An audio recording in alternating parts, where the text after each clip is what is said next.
evening, and welcome to this week's Black Mental Health is Black Health. I'm your host, Bronwyn Lucas, the Black Couch Therapist, here to help you become a better you. So tonight we have with us Sister Fabu and Sister Mama Sonia, and we will be talking about International Black Women's History Month. Bet some of you didn't even know that existed. Well, tonight we're here to tell you that it does and tell you how it got started and to celebrate Black women. Well, if you've ever been here before, you know what we do. We start off with some deep breathing. Why? You may have had a long day, may need to de-stress from the day. We're here to help you do that. So let's get ready. We're going to take 3 deep cleansing breaths. So breathe in, 2, 3, 4, out, 2, 3, 4. In, 2, 3, 4. Out, 2, 3, 4. Last one. In, 2, 3, 4.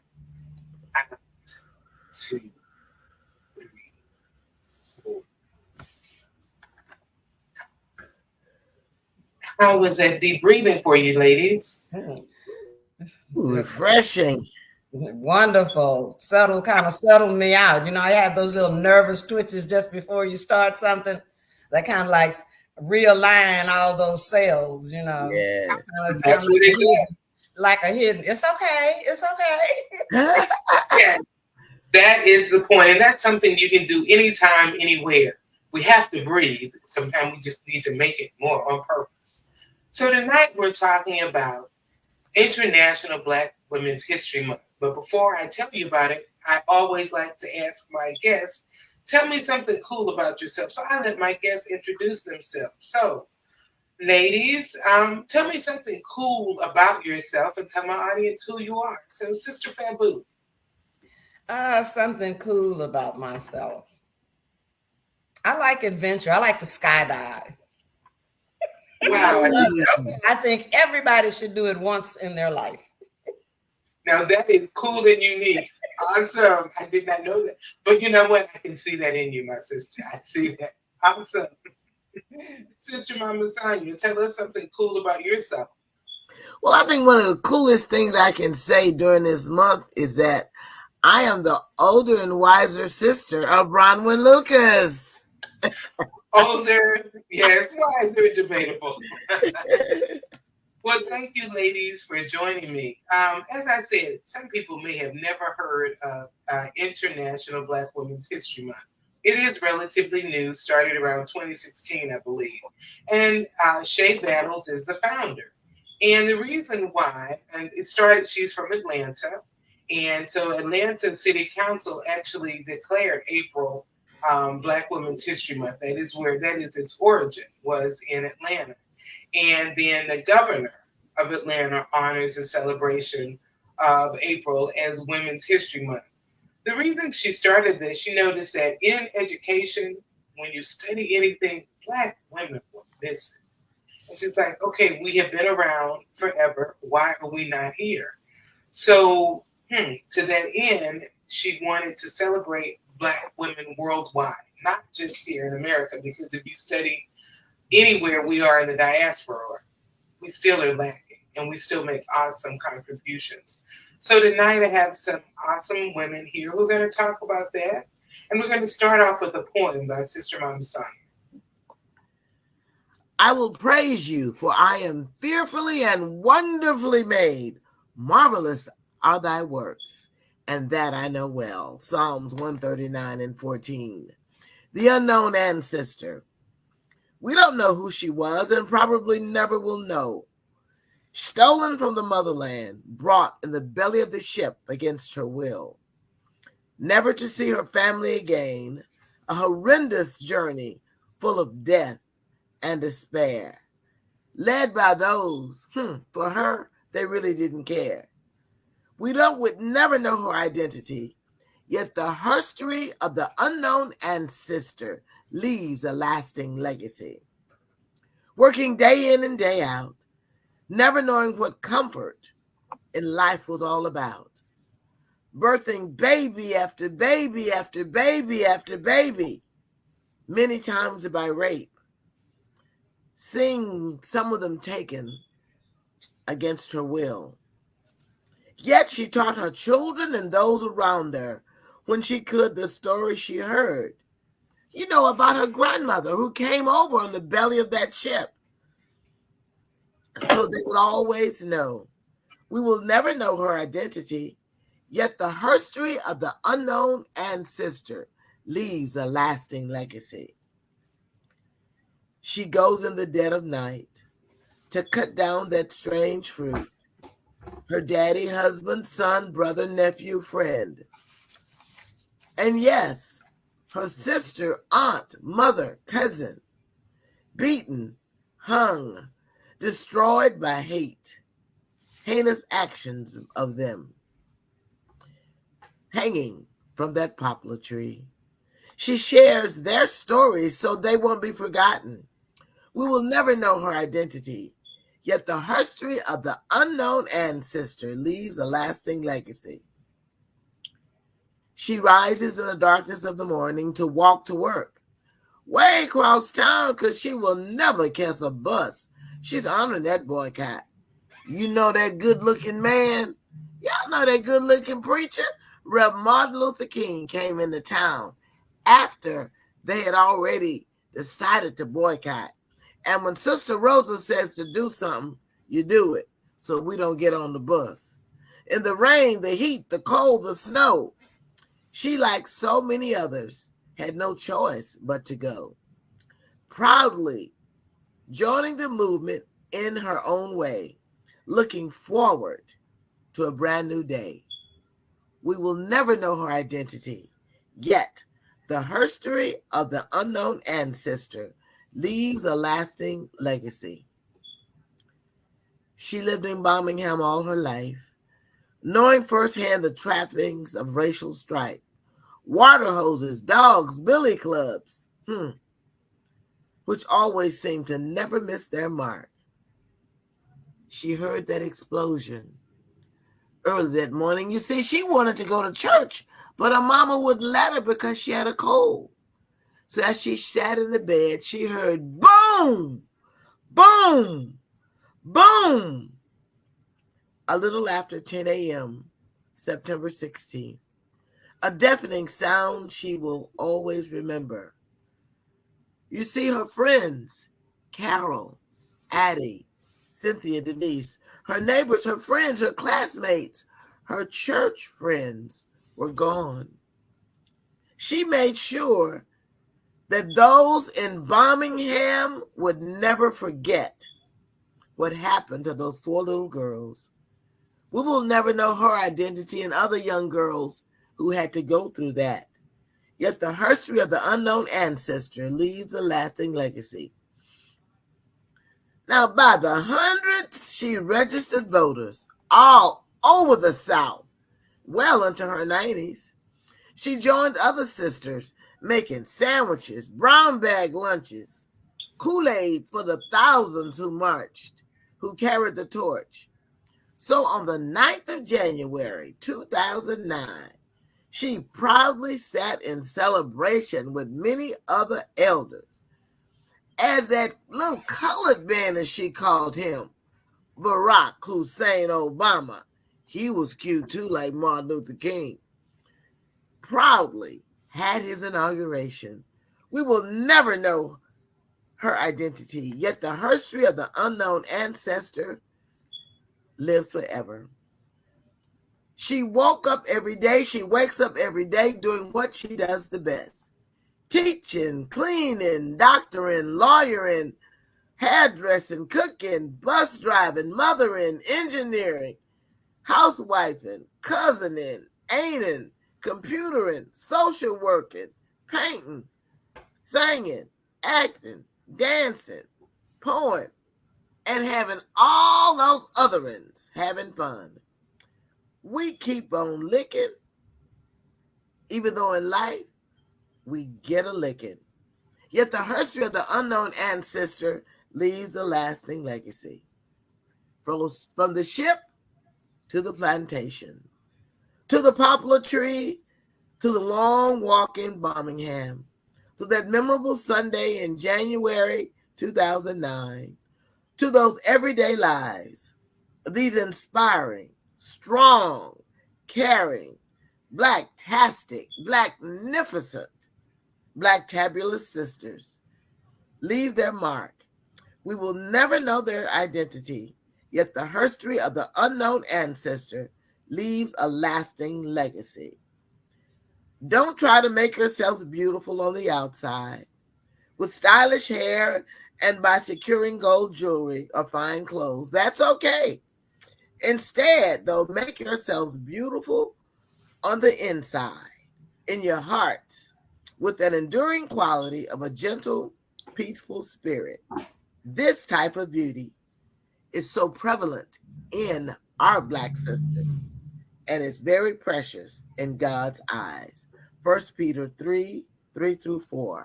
Ashe, ashe, and ashe. Thank you for sharing that. It gave a good overview of history of our sisters in this country. Ooh, that's a lot. Mm-hmm.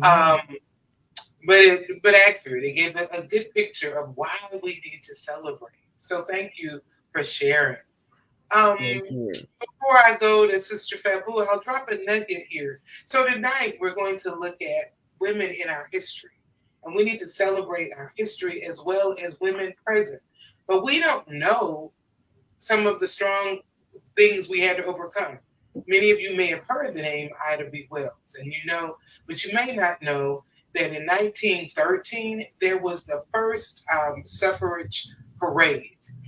It was in Washington, D.C., and it was hosted by the National American Women's Suffrage Association.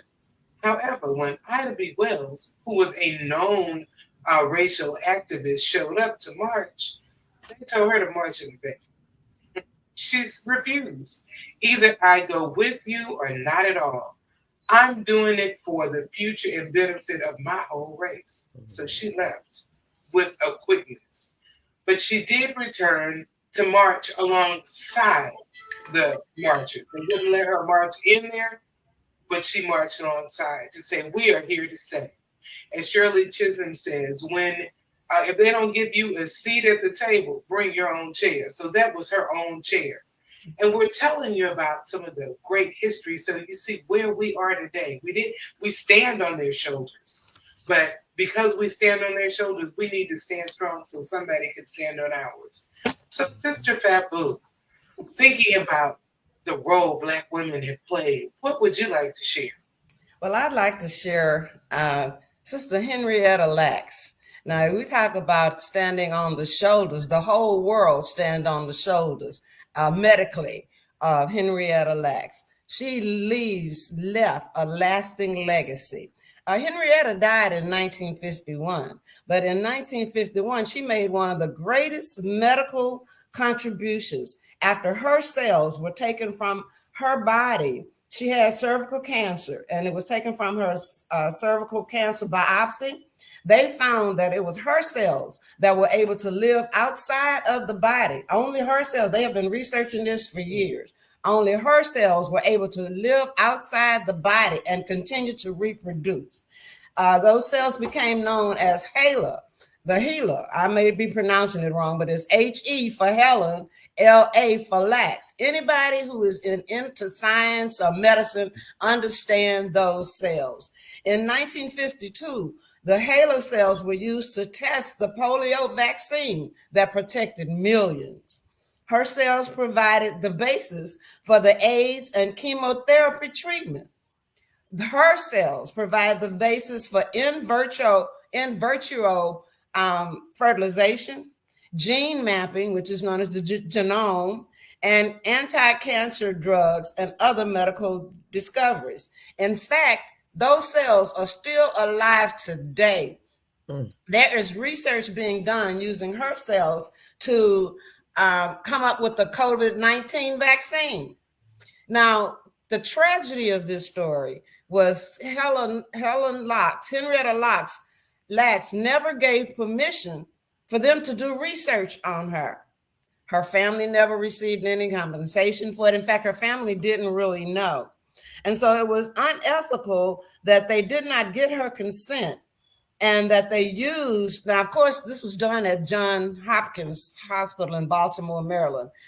Johns Hopkins said they never profited from it, but they sold the research to other doctors and people who did.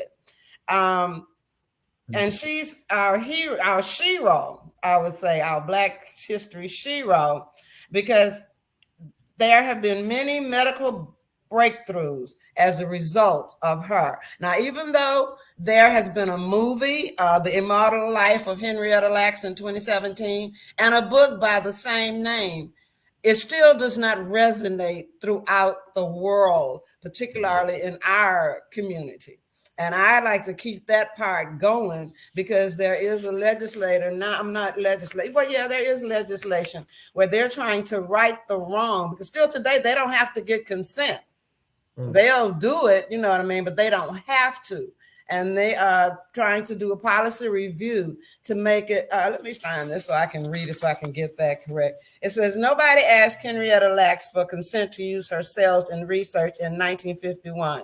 And shockingly, consent is still not always required in the United States today.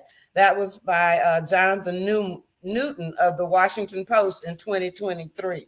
So there is a fight, a movement to try to get it where it is imperative that you get people's consent. It was so easily done back then because many hospitals didn't treat Black people, let alone Black women.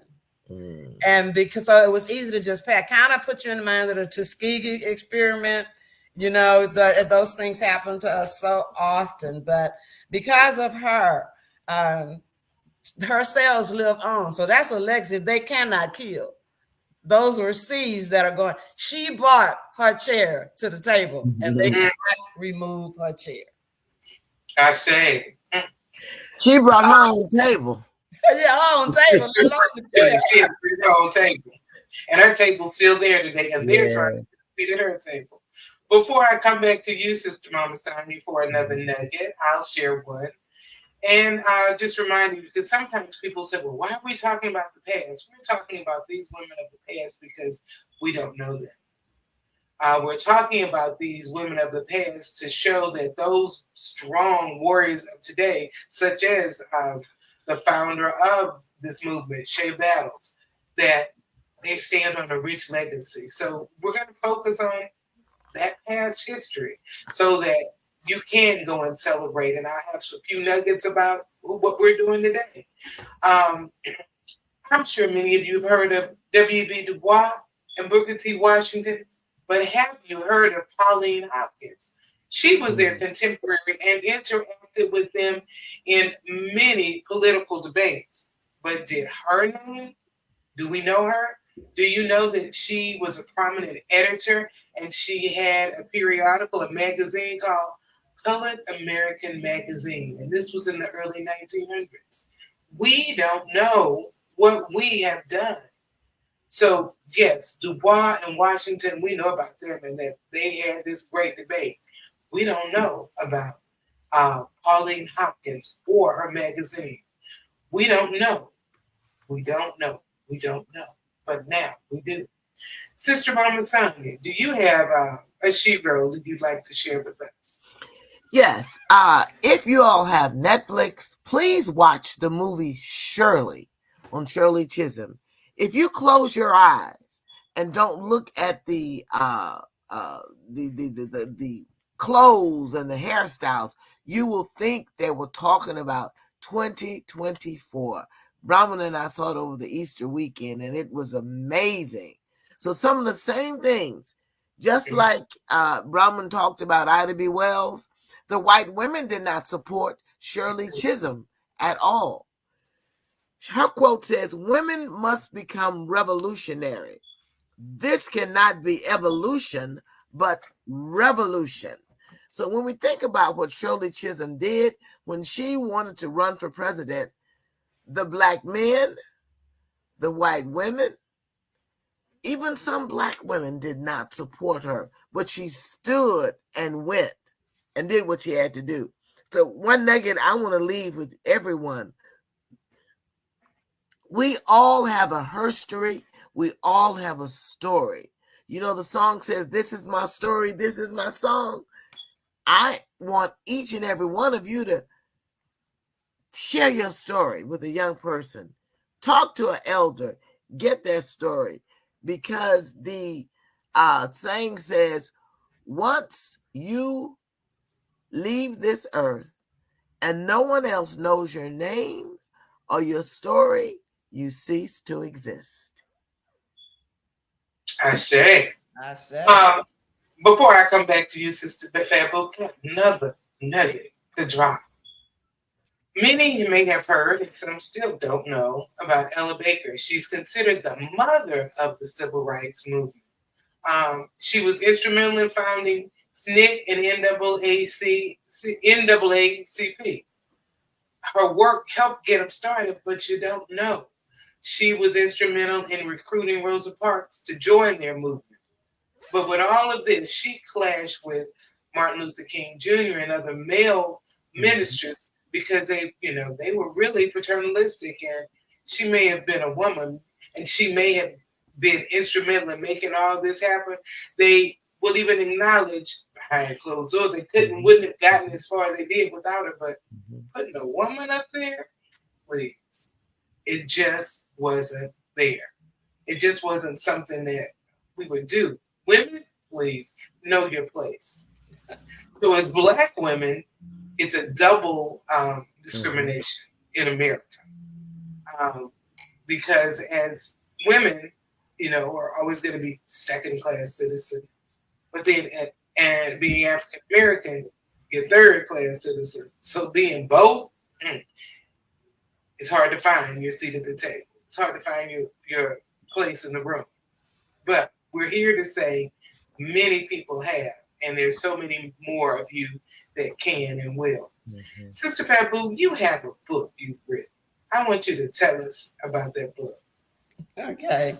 The book, I don't know how well you can see this. Perfect. Okay.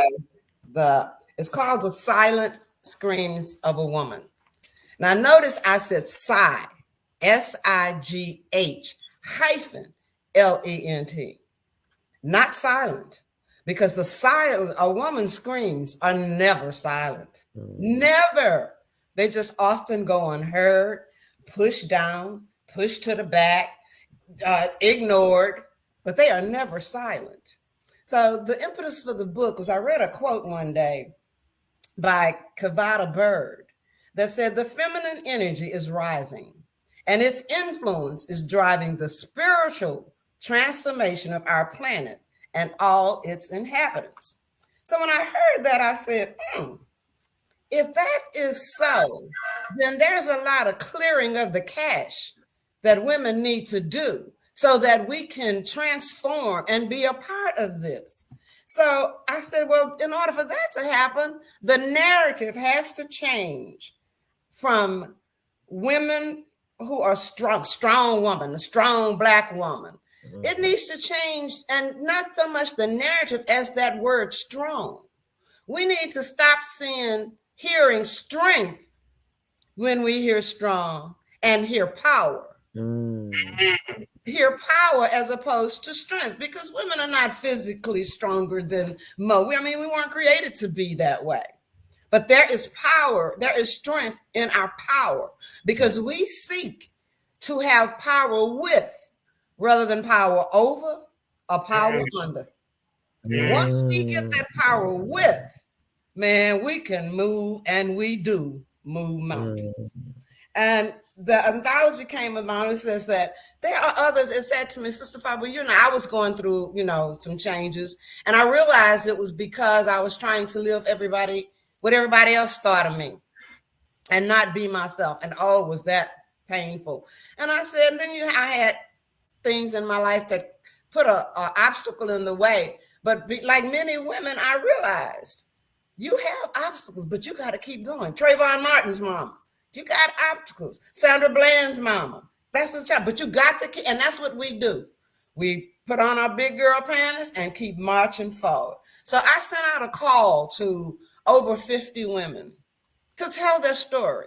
And many of them weren't ready, which is understandable because you have to go inside and be willing to bring it out and not care, because you realize the truth shall set you free and you tell your truth. 14 women responded. So what I want to do is, rather than talk about, I will read, if you would indulge me, some of the reviews of the book that will kind of give you an idea.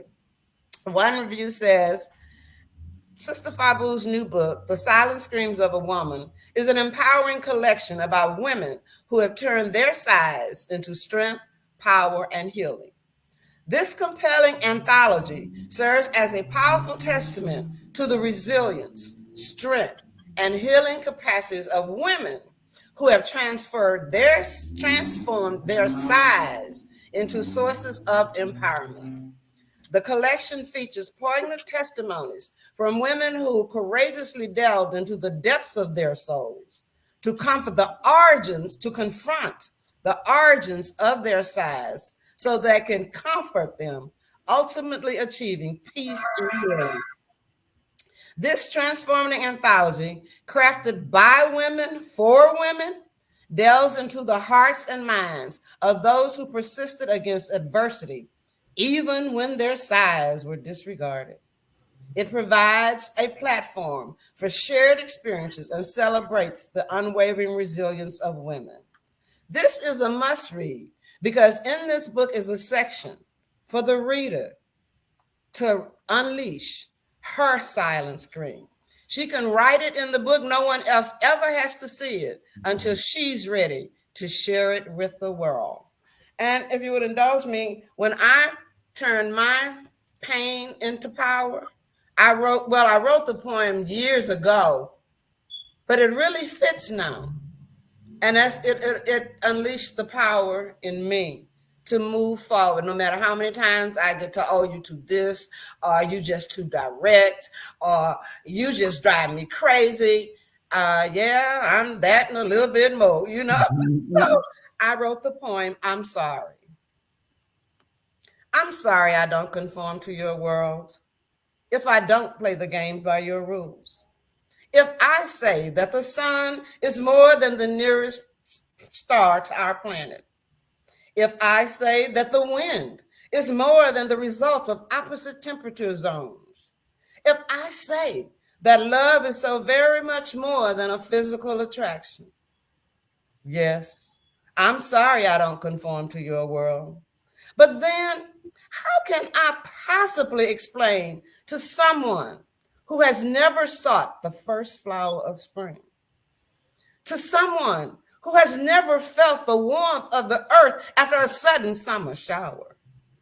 To someone who doesn't know that love is woven of many tiny fibers? To someone who doesn't understand my silence, therefore can never understand my words? Yes, I'm sorry I don't conform to your world, but I feel even sorrier for you. For the sky in your eye will never mean anything more than an indication of the weather. Whoa, yes. Hey. And you can get that book on any of the platforms, Amazon and any platform that you buy your books. Sister Mama Sonia is also an authoress in the book. She's one of the 14 who responded to the call. Thank you for sharing, and thank you for authoring that book. As we wind down, time is about out. I will say this. We all have a story to tell, and we should write it down. Today, we just wanted to popcorn and give you a little glimpse of the history of our people, our women in this country alone. And we didn't even go worldwide. In 30 minutes, you got to really be focused. So I encourage you to celebrate African women throughout the diaspora as present and future. How are we celebrating the future? Those young girls today. Celebrate them. Let them know their history. In 2014, I believe sooner than that, more recent than 2020, recently, that we had the first African American female to win the swoop spelling bee at age 14. That future I'm seeing celebrate. So yes, we focused on the past, but I encourage you to celebrate. So this really is my call to action. I like to always end with a call to action. Celebrate yourself. You have a story. Don't sell yourself short and think, I have nothing to say. You do. You have survived something in your life.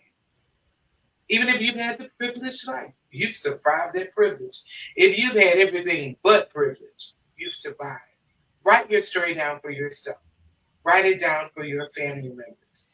Gather the story of your ancestors, your ancestors.